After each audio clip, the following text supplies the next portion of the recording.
नमस्कार, मैं रविश कुमार। आधा अधूरा और नाटक पूरा। भारत की राज्य व्यवस्था को परिभाषित करने के लिए इससे बेहतर कुछ नहीं हो सकता। आधा अधूरा और नाटक पूरा। आज के प्राइम टाइम में आप देखेंगे कि कैसे कोरोना को लेकर सरकारें अपना काम आधा अधूरा और नाटक पूरा करती रही हैं। पहले चुनाव पर, जिसका ताल्लुक भी कोरोना से ही है, इस चुनाव में कुछ भी हो जा रहा है। मतलब आज कोलकाता में पोलिंग होनी थी। खबर आती है कि उलुबेरिया के सेक्टर अफसर तपन सरकार रिजर्व ईवीएम को लेकर चले गए हैं और अपने एक रिश्तेदार के यहां सो गए हैं। वो रिश्तेदार तृणमूल कांग्रेस का नेता निकला। मतलब कुछ भी। ईवीएम लिया और समोसा खाने चले गए, ईवीएम लिया मामा जी से मिलने चले गए, ईवीएम लिया दोस्त की सगाई में चले गए और खा पीकर वहीं सो गए टेरेस पर। ऐसा करने वाले तपन सरकार अकेले निकले, वरना मतदान के लिए लोग गोल घेरे में खड़े रह जाते और मतदान अधिकारी रिश्तेदारों के यहां खर्राटे भर रहे होते अगर सबने किया होता। अगली बार चुनाव आयोग को अपने दिशा निर्देशों में यह भी शामिल करना चाहिए कि मतदान अधिकारी को कहां कहां नहीं सोना है और किस किस की गाड़ी से लिफ्ट नहीं लेनी है। असम से खबर आती है कि एक मतदान केंद्र पर कुल 90 वोट हैं, लेकिन पड़ गए 181। इन खबरों को पढ़कर तो किसी का भी कंफ्यूजन दूर हो जाएगा कि 90 की जगह 181 वोट पड़ रहे हैं तो गए किसको होंगे आजकल के माहौल में। इस मामले में 6 मतदान अधिकारी सस्पेंड कर दिए गए हैं। असम के डीमा हसाओ जिले में एक बूथ पर 90 वोट थे और पड़ गए 181। आयोग ने बताया कि मुख्य मतदान केंद्र के मतदाताओं को भी सहायक मतदान केंद्र पर वोट डालने दिया गया, जहां पर यह ईवीएम मशीन थी। 6 पोलिंग अफसर थे। क्या इनमें से किसी को नहीं लगा होगा कि ऐसा करना गलत है? कमाल है, सभी 6 पोलिंग अफसर एक समान सोचने वाले निकले। इस मतदान केंद्र पर दोबारा मतदान के आदेश कर दिए गए हैं। अपवाद स्वरूप इन गलतियों से चुनाव आयोग की छवि कोई बहुत बेहतर तो नहीं हुई होगी। बीजेपी विधायक की कार में ईवीएम मिलने पर प्रेस रिलीज आई कि पीठासीन अधिकारी की बेवकूफी से ऐसा हुआ। कोई सो जा रहा है, कोई बेवकूफी कर रहा है, कोई 90 की जगह 181 वोट गिरवा दे रहा है। यह सब हो रहा है। एक आदेश आता है कि बीजेपी नेता हिमंता बिस्वा शर्मा 48 घंटे चुनाव प्रचार नहीं करेंगे। उन पर आरोप है कि उन्होंने बोडो पीपुल्स फ्रंट के उम्मीदवार को एनआईए के द्वारा जेल भिजवाने की धमकी दी थी। आदेश जारी हुआ पूरा, लेकिन लागू होने की बारी आई तो आदेश हो गया आधा। खबरों के मुताबिक कारण बताया गया कि हिमंता ने गंभीरता पूर्वक बिना शर्त माफी मांग ली है, इसलिए सजा आधी कर दी गई है ना। कमाल, माफी मांग ली गई मतलब गलती भी तो मान ली गई होगी। बोडो पीपल्स फ्रंट बीजेपी से अलग होकर कांग्रेस के साथ चुनाव लड़ रहा है। एक दिन खबर आती है कि इसके एक उम्मीदवार रंगजा खुंगूर बसुमतारी का अता पता नहीं चल रहा है। फिर वो केंद्रीय मंत्री नरेंद्र सिंह तोमर के सामने हाजिर होते हैं, बीजेपी में शामिल होते हुए दिखाई देते हैं। कौन जानता है कि एनआईए जैसी एजेंसी का काम रहा होगा या बसुमतारी ने स्वेच्छा से बीच चुनाव में पार्टी बदल ली हो। बीपीएफ और कांग्रेस ने आयोग से मांग की है कि इस विधानसभा में चुनाव रद्द हो, क्योंकि उनका उम्मीदवार अब नहीं है। फिर से चुनाव का नोटिफिकेशन जारी हो। यह भी मांग की गई है कि बीजेपी के अध्यक्ष, राज्य अध्यक्ष और कृषि मंत्री नरेंद्र सिंह तोमर, मुख्यमंत्री सर्बानंद सोनोवाल और हिमंता बिस्वा शर्मा के खिलाफ एफआईआर की जाए। अब तो असम में मतदान ही हो गए। कोई उम्मीदवार प्रचार के बीच में दूसरे दल में चला जाता है। जिस दल से जाता है उसका चांस मतदान से पहले खत्म हो गया। क्या ऐसा करने से मतदाता का विकल्प खत्म नहीं हुआ? क्या बोडो पीपल्स फ्रंट की मांग सही नहीं थी कि उक्त विधानसभा क्षेत्र में चुनाव रद्द हो? चुनाव शुरू नहीं होता है कि विपक्ष के उम्मीदवारों के यहां छापे पड़ने लगते हैं। क्या यह फ्री एंड फेयर चुनाव का हिस्सा है या फ्री एंड फार्स चुनाव का हिस्सा है? ज्यादातर छापे विरोधी दल के नेताओं के यहां ही क्यों पड़ते हैं? वही हाल कोरोना को लेकर है। आपने ये तस्वीर तो देखी होगी। दिल्ली में प्रधानमंत्री कोविड के हालात को लेकर बैठक कर रहे हैं। कोरोना के बढ़ते मामले को लेकर चिंतित बताए जा रहे हैं। लेकिन उन्हीं प्रधानमंत्री की आप ये तस्वीर भी देखिए, उनकी चुनावी रैलियों की। क्या आप बता सकते हैं कि इस रैली में आए लोगों ने कोविड के नियमों का पालन किया है? क्या चुनाव के ऑब्जर्वर ने नियमों का पालन ना होने पर शिकायत की है? किसी ने मास्क पहना है? क्या प्रधानमंत्री इन रैलियों में चिंता जाहिर करते हैं कि आपको कोरोना हो गया? तो चुनाव शुरू होते ही हर दल के नेता भीड़ की तस्वीरों को ट्वीट करने लगे और अपनी लोकप्रियता की ताकत दिखाने लगे, जबकि उन्हीं तस्वीरों में मास्क नदारद दिख रहा था। अब तो लोग मजाक करने लगे हैं कि कोरोना को खत्म करना है तो चुनाव करा दो। जहां चुनाव होता है वहां कोरोना का तो कोई डर नजर नहीं आता, कोई नाइट कर्फ्यू नहीं होती है, कोई लॉकडाउन नहीं होता है। मंच से प्रधानमंत्री को यह सब दिखता तो होगा ही कि कोई मास्क पहनकर नहीं आया है, सोशल डिस्टेंसिंग नहीं है। क्या प्रधानमंत्री ने अपनी चुनावी सभाओं में लगातार 2 गज की दूरी और मास्क पहनने की अपील की है? हमने उनके हाल के 3-4 भाषणों का अध्ययन किया। उन भाषणों में इसका तो जिक्र है कि कोरोना के समय गरीबों को क्या क्या दिया गया, लेकिन इस बात की अपील नहीं है कि कोरोना से बचने के लिए क्या करना चाहिए या उनकी सभा में सभी को मास्क पहनकर आना चाहिए। एक के बाद एक रैली नए रिकॉर्ड एस्टैब्लिश कर रही है। फिर अचानक आप ऐसी तस्वीरें देखते हैं। मतदान के दिन सुबह सुबह उसी राज्य के लोगों को गोल घेरे में खड़ा पाते हैं। सैनिटाइजर भी दिखने लगता है, मास्क भी दिखने लगता है। ऐसा लगता है कि आज मतदान के साथ साथ मास्क पहनने का भी कोई परेड है। अगर यह जरूरी है तो फिर चुनावी रैलियों में क्यों नहीं?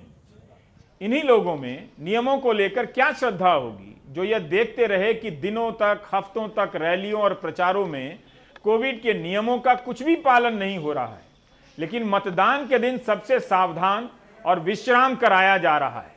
आखिर चुनाव आयोग ने कोरोना को लेकर दिशा निर्देश जब जारी किए हैं तो उसका पालन केवल मतदान के दिन ही क्यों होता है? ऐसा नहीं है कि चुनाव आयोग ने कोविड से बचने के लिए निर्देश जारी नहीं किए। इन निर्देशों के मुताबिक चुनाव से जुड़ी हर गतिविधि में हर किसी को मास्क पहनना चाहिए, अनिवार्य है। क्या आपको इसका पालन होता दिख रहा है?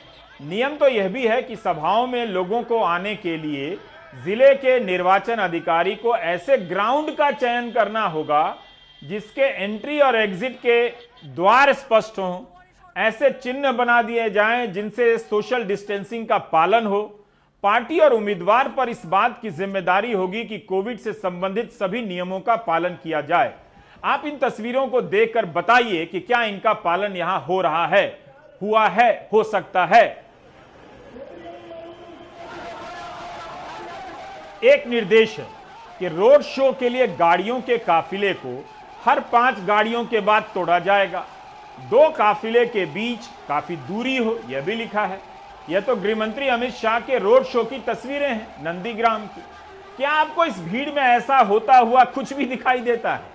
क्या चुनाव आयोग इन नियमों का पालन ना करने पर गृह मंत्री को चालान कर सकता है? विपक्ष के नेताओं के रोड शो का भी यही हाल है, लेकिन जिनके मंत्रालय का दायित्व देश भर में आपदा प्रबंधन एक्ट लागू करने का है, उनके मंत्री इस तरह से नियमों का पालन कर रहे हैं जैसे कोई नियम ही ना हो।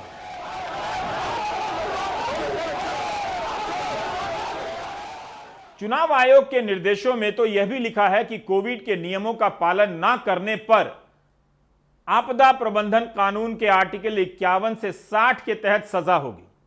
क्या आप जानते हैं कि कितनी सजा है? 1 साल तक की जेल हो सकती है, जुर्माना अलग से। कुछ मामलों में 2 साल तक की जेल हो सकती है। जब इन नियमों का पालन नहीं होता है या नहीं हो सकता है तो चुनाव आयोग इनके जारी करने, इनके बनाने पर अपना समय क्यों बर्बाद करता है? 26 फरवरी को बंगाल में कुल 3,343 केस थे कोरोना के। 5 अप्रैल तक 11,446 एक्टिव केस हो चुके हैं। कल 1957 केस आए हैं सोमवार के दिन। कोविड के नए मामलों की संख्या बंगाल में तेजी से बढ़ने लगी है। यहाँ पे आप देख रहे हैं कि जो वोटर आ रहे हैं उनको सैनिटाइजर दिया जा रहा है, साथ ही ये ग्लव्स लीजिए, आपको ग्लव्स दिया जा रहा है। और यहाँ पे आप देख सकते हैं टेम्परेचर भी चेक किया जा रहा है। ये सब कोरोना प्रोटोकॉल के तहत है। ये यहाँ पे जो लेडी हैं वो सबको ऐसा मास्क, देखिए, पहले सैनिटाइजर देती हैं और फिर मास्क देती हैं। मैडम, ये हर एक वोटर को आप देते हैं ये? क्या बताइए क्या क्या है ये सब देने আমি हाँ, आप बोलिए হ্যাঁ बाद হ্যাঁ में। হ্যাঁ हाँ। সবাইকে দিচ্ছি স্যানিটাইজার আর এই মাস্কটা শেষ হয়ে গেছে হাতের গ্লাস আর ये টেম্পারেচারটা মাপা হচ্ছে तो उनको कि ये पहन के जाके अंदर वोट डालने के लिए। ডান হাতে পরিয়ে দেয়া হচ্ছে अच्छा যে ভোট দিচ্ছে ডান হাতে আর কি ओके। आपने देखा कि यहाँ पर ये अच्छा सिस्टम है। हाँ हाँ अच्छा सिस्टम है। यहाँ पे आप आए तो आपको ये ग्लव्स दिया, सैनिटाइजर दिया ना। हाँ दिया ये अच्छा है अच्छा कोरोना से बचने के लिए। कोरोना से बचने के लिए ना इसलिए दे रहा है ना। लेकिन रैली में गए तो वहाँ तो कुछ नहीं दिया, वहाँ पे सब कोरोना हो गया है? उधर हो गया हो गया? हाँ मतलब भाग उधर गया? हाँ उधर कोरोना हो गया इधर भाग गया। इधर टेम्परेचर ज्यादा है इसलिए कोरोना नहीं होता अच्छा भीड़ में। भीड़ में। अच्छा जब रैली में जाते हैं। हाँ इधर उतना कोरोना में कोई दिक्कत नहीं है, कोई डर भी नहीं है, ठीक है। इधर सब अपना मिलजुल के सब वोट दे रहे हैं, कोई झंझट नहीं है। जब रैली में गए तो वहाँ तो ग्लव्स नहीं दिया। उधर तो नहीं दिया इसलिए उधर हो गया ज्यादा। लोगों ने भी अपनी तरफ से कम योगदान नहीं किया है, जानते हुए भी कि कोरोना फैलेगा तो नौकरियां जाएंगी, सैलरी कमाई कम हो जाएगी। लेकिन जिम्मेदारी तो सरकार की है कि लापरवाही ना बहालो। एक साल बीत गया, एक तरफ रैलियों और क्रिकेट स्टेडियम में भीड़ के आने की छूट दी जा रही है, तो दूसरी तरफ मास्क ना पहनने पर आम लोगों से करोड़ों रुपए वसूले गए हैं। गुजरात में एक साल के दौरान 28 लाख लोगों का चालान हुआ है और उनसे 161 करोड़ की राशि वसूली गई है। अकेले अहमदाबाद में गुजरात पुलिस ने 36 करोड़ रुपए का जुर्माना वसूला है। मुंबई में भी 2 अप्रैल तक बीएमसी ने 50 करोड़ का जुर्माना वसूला है। बेंगलुरु नगरपालिका ने पिछली मई से लेकर अब तक करीब 4 लाख लोगों को फाइन किया है और 9 करोड़ से अधिक की राशि वसूली है। दिल्ली के लोगों से इस साल मार्च के 4 दिनों में ही 3 करोड़ 18 लाख रुपए वसूले गए। हमारे पास पूरे देश का डेटा नहीं है कि मास्क ना पहनने पर भारत में कितने करोड़ लोगों को फाइन किया गया और उनसे कितने पैसे लिए गए। विक्रम सिंह दिल्ली हाईकोर्ट में याचिका दायर करते हैं कि चुनाव आयोग ने अपने नोटिफिकेशन में कहा है कि हर किसी के लिए मास्क पहनना अनिवार्य होगा, लेकिन ना तो समर्थक मास्क पहनते हैं ना नेता। ऐसे लोगों को चुनाव प्रक्रिया से लंबे समय के लिए बाहर कर देना चाहिए। 30 अप्रैल को इसकी सुनवाई है। 1 महीने पहले हमने इलेक्शन कमीशन को लीगल नोटिस जारी किया था और उनसे कहा था कि अनुच्छेद 324 के तहत उन्हें निष्पक्ष चुनाव कराना चाहिए, सारे सेफगार्ड्स रखने चाहिए और उनका खुद का सर्कुलर है, तो वो नियमों का पालन क्यों नहीं कराते हैं। यह बड़ा दुर्भाग्य की बात है कि कोविड काल में, जैसा कि मेरी पुस्तक है अनमास्किंग वीआईपी और उसमें हमने बताया है कि ये किताब में कि किस तरीके से कोविड काल में आम जनता के ऊपर कानून की मार है, लेकिन वीआईपी लोगों के ऊपर कानून का कोई इन्फोर्समेंट नहीं हो रहा है। हमने दिल्ली हाई कोर्ट में एक नई याचिका लगाई है कि इस मामले पे तुरंत चुनाव आयोग को निर्देश दिए जाएं, जिससे कि कानून के शासन का सही अर्थों में पालन हो सके। मध्य प्रदेश के मुख्यमंत्री ने कहा है कि सार्वजनिक जगहों पर जो बिना मास्क के दिखेगा उसे खुली जेल में रखा जाएगा और जुर्माना भी लगेगा। ये बात उन्होंने बंगाल या असम में नहीं कही है, मध्य प्रदेश में कही है। इसके लिए इंदौर में गुजराती अतिथि गृह को अस्थायी कारागार परिसर में बदल दिया गया है। स्नेहलतागंज के इस गुजराती अतिथि गृह पर इतना स्नेह करने की क्या जरूरत थी। खैर, इस अस्थायी कारागार परिसर में उन लोगों को कुछ घंटे के लिए रखा जाता है जो सार्वजनिक जगहों पर बिना मास्क के पकड़े जाते हैं। 5 दिनों के भीतर 250 लोगों को इस अस्थायी जेल में सेवा प्राप्त करने का सौभाग्य प्राप्त हुआ है। आप देख रहे हैं कि जुर्माने के नाम पर राज्य किस तरह से नागरिक के अधिकारों का अतिक्रमण कर रहे हैं। यही नियम बंगाल और असम और केरल में लागू होते तो रैलियों में आने वाले करोड़ों लोग अस्थायी जेलों में बंद होते। जरूर सरकार के सामने बड़ी चुनौती है कि लोग मास्क पहने, लोग पहन ही नहीं रहे हैं, लेकिन वही नेता, वही सरकारें देश के दूसरे हिस्से में जब कोविड के नियमों का पालन नहीं करती हैं, तब फिर फाइन और जेल भेजने का आदेश मजाक लगने लगता है। हमारे सहयोगी हेमंत ने अस्थायी जेल से बाहर आते लोगों से उनके अनुभवों पर बात की। इंदौर में पिछले 24 घंटे में कोरोना के 800 नए मामले सामने आए हैं। जो मास्क नहीं लगा रहे हैं, सोशल डिस्टेंस का पालन नहीं कर रहे हैं, और बार बार उन्हें समझाइश दी जाने के बाद भी वो जब इसका पालन नहीं कर रहे हैं तो ऐसे लोगों को वहाँ पर अस्थायी जेल में लाया जा रहा है और अस्थायी जेल लाने के बाद उन्हें अस्थायी जेल में रखने के साथ साथ उन्हें 3 घंटा 2 घंटा जब भी उनका रिहाई आदेश प्राप्त हो जाता है तत्काल उन्हें रिहाई भी कर दिया जाता है। आइए मैं आपको दिखाता हूँ कि ये जो परिसर है ये गुजराती समाज का है परिसर और कलेक्टर के आदेश के बाद में इसे अभी फ़िलहाल बंद कर दिया गया है। लेकिन इस कारागार में पानी की व्यवस्था है। 2 घंटे तक यहाँ उन लोगों को रखा जाता है वो जो शहर में न मास्क पहन रहे हैं, न सोशल डिस्टेंसिंग का पालन कर रहे हैं, न सैनिटाइज़र का यूज़ कर रहे हैं।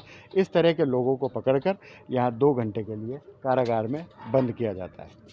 जेल और दंड के बिना तो हमारी सरकारी कल्पनाएं स्टार्ट ही नहीं होती हैं। लगता है लोग भी आजमाते हैं कि पुलिस पकड़ती है कि नहीं। सरकार के लिए भी कम मुश्किल नहीं है। कोविड महामारी के शुरू में ही कहा गया कि यह महामारी जाने वाली नहीं है, हमें इसके साथ जीने का तरीका सीखना होगा। लेकिन सीखने के नाम पर फैसलों में अंतर विरोध दिखता है और व्यवस्था के नाम पर अव्यवस्था और अराजकता दिख रही है। नेता हर समय लोकप्रिय बने रहने या जनता की निगाह में रहने का आइडिया खोज रहे हैं। मध्य प्रदेश के मुख्यमंत्री स्वास्थ्य आग्रह शुरू कर दिया है। उन्होंने सत्याग्रह की तुकबंदी लगती है स्वास्थ्य आग्रह। सत्य का बोझ अनावश्यक न बढ़ जाए इसलिए मिलता जुलता रखा गया है स्वास्थ्य आग्रह। लेकिन इस आग्रह से सत्याग्रह की ही याद आती है। ना याद आए तो गांधी जी की तस्वीर याद दिला देती है। पोस्टर पर एक किनारे प्रधानमंत्री मोदी हैं तो दूसरी तरफ मुख्यमंत्री शिवराज सिंह चौहान। वैसे गांधी अगर सत्याग्रह करते तो मंच के पीछे अपनी तस्वीर तो कतई ना लगाते। मगर इवेंट मैनेजर से यह उम्मीद नहीं करनी चाहिए कि वे सत्याग्रह पर गांधी के विचार पढ़कर आएंगे। सत्याग्रह भी एक इवेंट आइटम हो गया है। स्वास्थ्य आग्रह उसका नया वर्जन है, रूप है। अभी तो बांग्लादेश की आजादी के लिए सत्याग्रह करने वाले बयान की सत्यता की खोज ही हो रही थी कि यह एक नया आग्रह लॉन्च हो गया।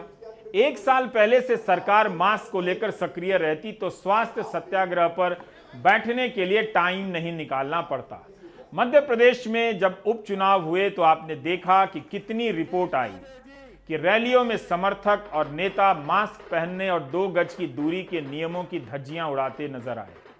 क्या इस सत्याग्रह में उन गलतियों को लेकर प्रायश्चित किया जा रहा है जिसका नाम स्वास्थ्य आग्रह है? एक तरफ असम के बीजेपी नेता हिमंता बिस्वा शर्मा कहते हैं कि कोरोना नहीं है, दूसरी तरफ मध्य प्रदेश के मुख्यमंत्री मास्क के लिए स्वास्थ्य आग्रह कर रहे हैं। एक तरफ प्रधानमंत्री की रैलियों में आने वाली भीड़ मास्क में नजर नहीं आती है, कोई चालान नहीं है, दूसरी तरफ शिवराज सिंह चौहान स्वास्थ्य आग्रह कर रहे हैं। क्या होगा अगर जनता स्वास्थ्य सुविधाओं की मांग को लेकर स्वास्थ्य आग्रह करने लग जाए? तब यही सरकार उन्हें खदेड़ने लगेगी।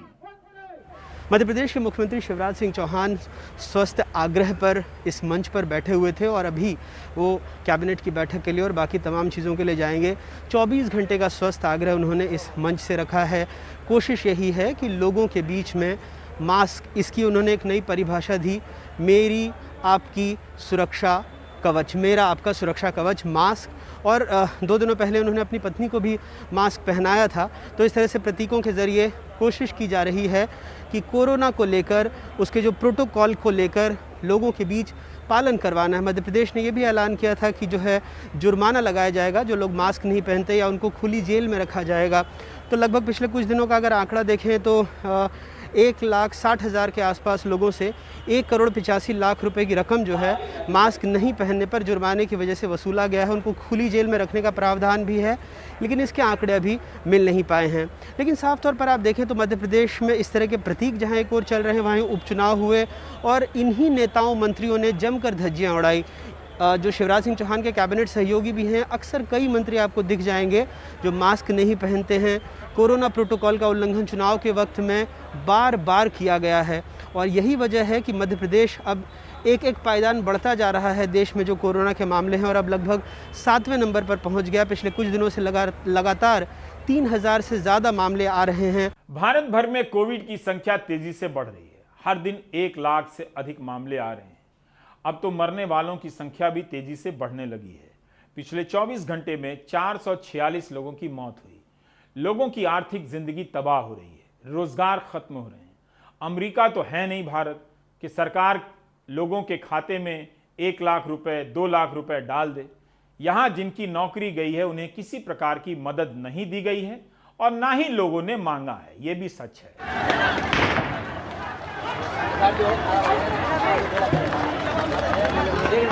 यह बिहार का सासाराम है। पत्थरबाजी हो रही है जब अधिकारी प्रेमचंद पथ गौरक्षणी पर चल रहे कोचिंग संस्थानों को बंद कराने पहुंचे तो छात्रों और शिक्षकों ने मिलकर पथराव शुरू कर दिया। टीचर और स्टूडेंट के एक साथ मिलकर पथराव करने की यह पहली घटना है। इस जन विद्रोह को समझना होगा। जब प्रतियोगिता परीक्षाएं अपने समय से हो रही हैं तब कोचिंग कैसे बंद हो सकती है? देश के हर राज्य में हर छात्र के पास इंटरनेट की सुविधा नहीं है, उसके पास लैपटॉप या स्मार्टफोन नहीं है कि वह घर बैठकर कोचिंग कर ले। उसके इन सवालों का समाधान नहीं किया गया।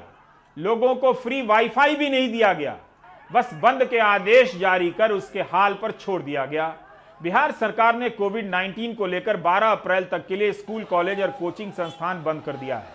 इसके विरोध में जिलों में जगह जगह प्रदर्शन हो रहे हैं। मुजफ्फरपुर में जिला समाहरणालय परिसर में इंडियन प्राइवेट स्कूल एसोसिएशन के बैनर तले स्कूल संचालकों ने धरना दिया। संचालकों का कहना है कि निजी स्कूल संचालकों की हालत बदतर हो गई है। 1 साल तक स्कूल बंद थे, फिर कुछ दिन खुले तो एक बार फिर बंद करने का आदेश दिया गया है। सरकार को रोजगार की कोई चिंता नहीं। स्कूल के शिक्षक और कोचिंग स्कूलों में पढ़ाने वाले शिक्षकों की हालत खराब है, उनकी कमाई बंद हो गई है। इनकी मांग है कि जिस तरह सरकार सरकारी विद्यालय के शिक्षकों और कर्मचारियों को बंदी में सैलरी दे रही थी, उसी तरह निजी विद्यालय और कोचिंग संस्थानों को उनके शिक्षकों के लिए कोई रोड मैप तैयार किया जाए। वहीं खगड़िया में सरकार के आदेश के बाद भी अधिकांश निजी स्कूल और कोचिंग संस्थान खुले रहे। स्टूडेंट भी बड़ी संख्या में विद्यालय आए। स्कूल चलाने वालों का कहना है कि कोरोना महामारी के बीच चुनाव हो रहा है। राजनेता की रैली में लाखों की भीड़ जुट रही है। स्कूल कॉलेज क्यों बंद हो रहा है? लोगों के सामने यह उदाहरण तो चुनाव आयोग और सरकारों और राजनीतिक दलों ने पेश किया है। इस 1 साल में हमें वैकल्पिक व्यवस्थाओं पर गंभीरता से काम कर लेना चाहिए था, लेकिन छोटी मोटी कामयाबी खोजकर प्रचार में ही वक्त निकाल दिया। बिहार के प्राइवेट स्कूल संघ के लोग अब कह रहे हैं, क्योंकि उनके पास अब रास्ते नहीं बचे हैं, कि जेल जाएंगे लेकिन स्कूल बंद नहीं करेंगे। जितना गार्जियन घर में रख रखाव करते होंगे कोरोना से बचाव के लिए, उससे ज्यादा हम लोग कोचिंग में करते हैं। चाहे वो सैनिटाइजर हो, चाहे जो भी गाइडलाइन है कोरोना के लिए, वो सारा चीज हम लोग फुलफिल करते हैं। ये बिहार के शिक्षा व्यवस्था को चौपट करने की साजिश है। अगर कोचिंग और स्कूल को बंद करवाने की कोशिश की गई तो हम लोग सड़क पर उतरेंगे, अभिभावक भी सड़क पर उतरेंगे। ये सिर्फ छात्रों का आंदोलन नहीं होगा, ये आने वाले समय में जन आंदोलन होगा। सिर्फ विद्यालय में ही कोरोना है, ये सरकार गलत अपना एक सूचना फैला के, अपभ्रंश फैला के ये जनताओं को ठगने का काम कर रही है। जी हाँ, आज हो रही है पढ़ाई और पढ़ाई होते रहेगी। अगर प्रशासन हम लोगों के ऊपर दंडात्मक कार्रवाई करती है, हम लोग पूरे एसोसिएशन पूर्ण रूप से गिरफ्तारी देने के लिए तैयार हैं। जैसे ही केस कम होते हैं, सरकार से लेकर जनता दोनों की लापरवाही देखने लायक होती है। महाराष्ट्र में कोरोना तेजी से फैल रहा है, बहुत तेजी से। राज्य में शुक्रवार रात से सोमवार सुबह तक 7 बजे तक सब कुछ बंद रहेगा। ये एक तरह की तालाबंदी है। अनिवार्य सेवाओं को छोड़कर होटल, ढाबे सब बंद रहेंगे। लाखों लोग महाराष्ट्र में ढाबों पर खाते हैं।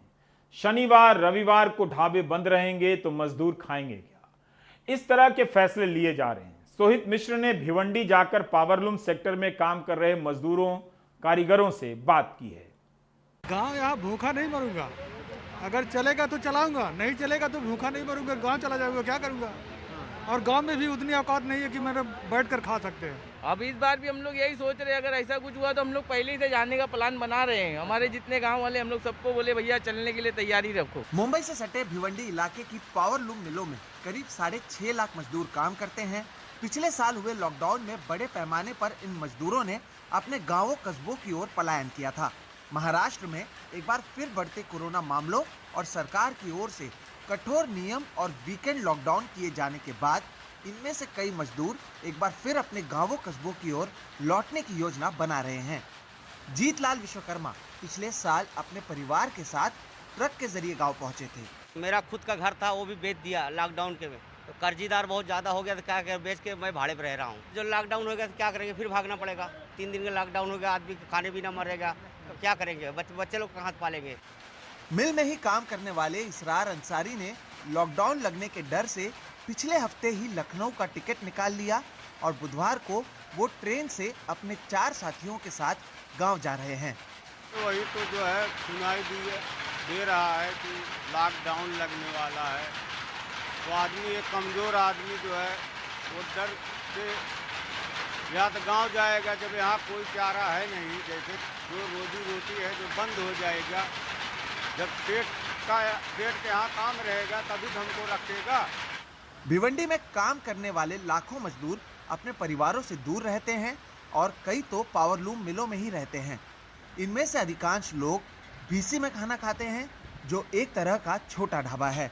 महीने भर दोपहर और रात के खाने का 1800 रुपए देते हैं, लेकिन अब शनिवार और रविवार को वीकेंड लॉकडाउन में ये ढाबा भी बंद रहेगा। हमारे खाने वाले 120 आदमी थे मौके पे, अभी इसी वक्त 60 आदमी बचे हैं। अच्छा, 50% कम हो 50, हाँ 50। क्यों लोग कहा जा रहे हैं, क्या क्योंकि लॉकडाउन की वजह से। भिवंडी में कई मजदूरों के पलायन करने की वजह से कई पावरलूम मिल बंद भी हो चुकी हैं। मिल मालिक कह रहे हैं कि पिछली बार की तरह उनके पास मजदूरों को रोकने के लिए पैसे भी नहीं हैं। फिलहाल तो 50% लोग तो चले गए। 50% लोग जाने के बाद अभी पोजीशन ऐसी है कि हम ये 10 तारीख की जो पगार कर रहे हैं, इसमें कारीगर रुकने के लिए तैयार नहीं है। और फिर हमारे लोग की पोजीशन ऐसी है कि अभी लूम चालू भी नहीं हुआ और लॉकडाउन का फिर डिक्लेयर किया गवर्नमेंट ने, तो हम कारीगर को रोक भी नहीं सकते क्योंकि हमारी खुद की कैपेसिटी इतनी नहीं है कि हम उनका खर्चा दें। पिछली बार जिस तरह से इन लोगों ने काफ़ी परेशानी का सामना किया था, वो इस बार नहीं करना चाहते हैं और इसलिए तमाम अपील के बावजूद ये लोग अगर जा नहीं रहे हैं तो कम से कम उन्होंने मन ज़रूर बना लिया है कि अगर हालात ख़राब होते हैं तो वो एक बार फिर से अपने गांव की ओर पलायन करेंगे।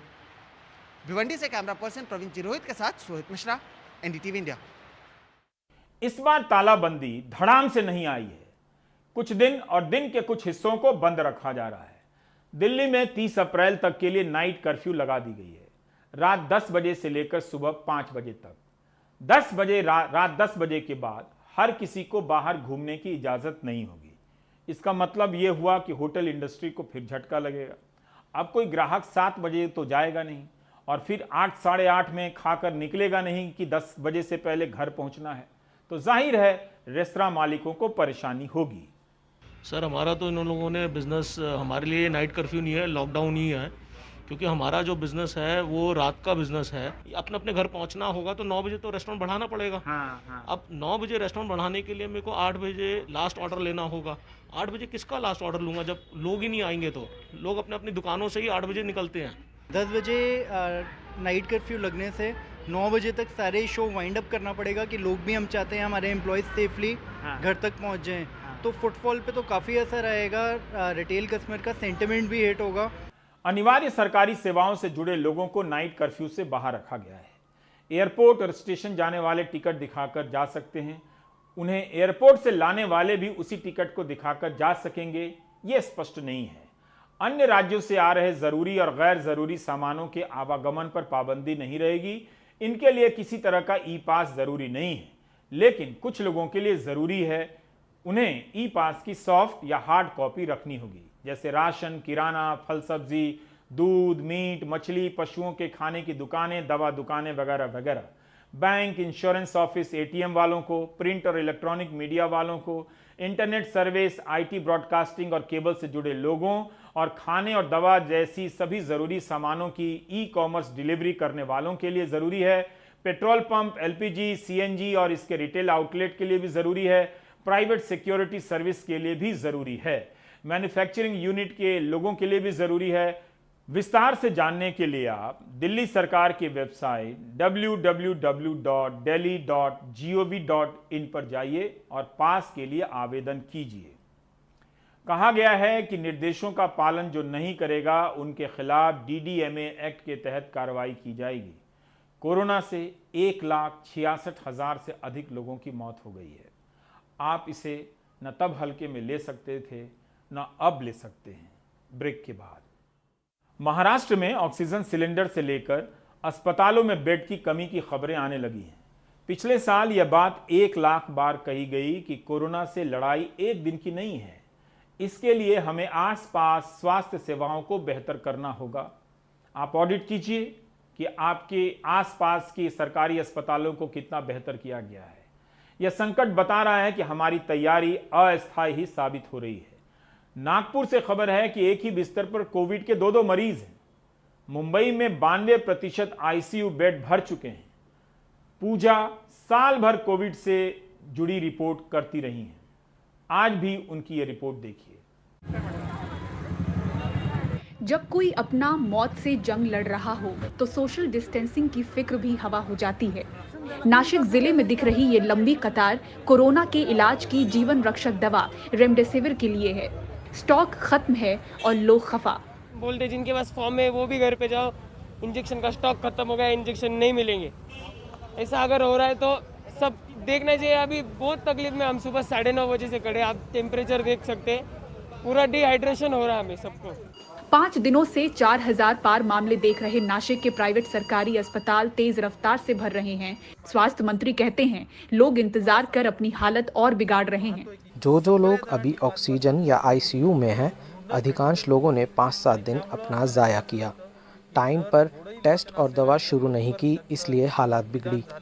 ये महाराष्ट्र के सबसे ज्यादा असर वाले जिले पुणे की तस्वीर है। आईसीयू ऑक्सीजन बेड फुल हैं, इसलिए पिंपरी इलाके के यशवंतराव चौहान मेमोरियल अस्पताल ने लोगों को लौटाने के बजाय वेटिंग यानी कि अपने ट्रियाज एरिया में ही 7 ऑक्सीजन बेड लगाए हैं। मरीजों को बचाने की कोशिश है। अभी जैसे ये सेकेंड वेव के लिए पेशेंट्स बढ़ रहे हैं तो हम लोग ने बेड्स भी बढ़ा दिए हैं, स्टाफ भी बढ़ा दिया है। अभी 6-7 बेड्स ऑक्सीजन के यहाँ पे है। तो जैसे ही अगर पेशेंट्स और बढ़ेंगे तो उसका अलग से प्राविधान करना पड़ेगा। इस डैशबोर्ड के मुताबिक पूरे जिले में सिर्फ 79 वेंटिलेटर बचे हैं, तो पुणे शहर का आंकड़ा कहता है कि सिर्फ 5 आईसीयू बेड हैं और वेंटिलेटर एक भी नहीं। नागपुर में 1 बेड पर 2 मरीजों के इलाज को अस्पताल मजबूर है। औरंगाबाद में प्राइवेट हॉस्पिटल्स में बेड्स अवेलेबल ना होने के बाद काफ़ी क्वांटिटी में लोग अपने घरों में गैस ऑक्सीजन लेके अपने घरों में आइसोलेटेड हो रहे हैं और ट्रीट करवा रहे हो। सरकारी अस्पताल तो पूरे सब भर गए हैं, लेकिन प्राइवेट हॉस्पिटल्स में भी कहीं पर जगह नहीं है। इसमें 2-3 बातें बहुत ही खेदजनक है, जिसमें ऑक्सीजन की कमी हर जगह पर महसूस हो रही है। नासिक से किशोर बेलसेरे के साथ मुंबई से पूजा भारद्वाज की रिपोर्ट, एनडीटीवी इंडिया के लिए।